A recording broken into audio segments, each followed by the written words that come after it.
My reason for being drawn to this material had so much to do with what was happening right now in the world and how much of an interesting window into this time our current situation provides. When we started doing Mildred Pierce, Todd became very interested in the way that the 1970s cinema looked at the 1930s. And he was interested in looking at this world through the prism of that filmmaking style. Interestingly, the 70s has more films set in the Depression than I can think of almost any decade producing. For me, it's an interesting point because it's the exact midway era between the 1930s and today. And in many ways, it kind of brackets the progressive era that the 30s began.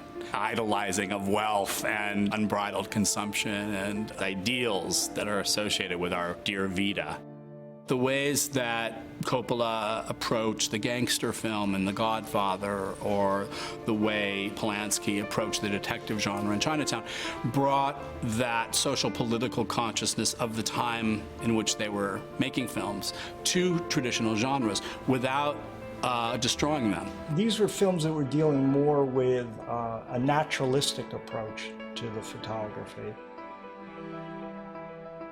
A sense of natural light and real locations and subtle, understated performances by this new generation of actors who brought a sense of a dressed-down kind of relatability, you know, to these characters that they were playing. And that sort of became our mantra. Todd had this idea to not see everything so clearly at times, that the viewer would have the sense that our characters are entrapped by what they don't see or know. Mark Friedberg introduced me to a photographer, Saul Leiter, who used windows and reflections and dusty surfaces as refractions to his images and gave you an even greater sense of the presence of being in that place at that time. What Saul Leiter did for us was create an emotional state for the characters through the external world. Lightery became a common descriptive term on the set. That's a lightery shot. Let's go a little lightery on this one.